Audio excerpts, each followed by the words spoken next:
வணக்கம் மக்களே, welcome to Narmi tax. தினம் ஒரு திருவருட்பா. இன்று 4ஆம் திருமுறை சரணப்பதிகம், பாடல் 5.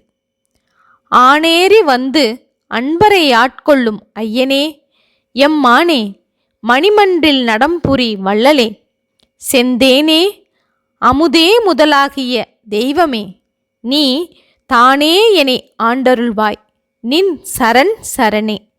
இந்த பாடலின் பொருள்: ரிஷப வாகனத்தில் ஆரோகணித்து வந்து பக்தரை ஆட்கொண்டருளும் ஐயனே, எம் தலைவனே, அழகிய சிற்றம்பலத்தில் நடனமாடுகின்ற கொடையாளனே, செம்மையான தேனே, அமிர்தமே, யாவருக்கும் முதன்மையாகிய கடவுளே, நீயே என்னை அடிமை கொண்டருள வேண்டும்.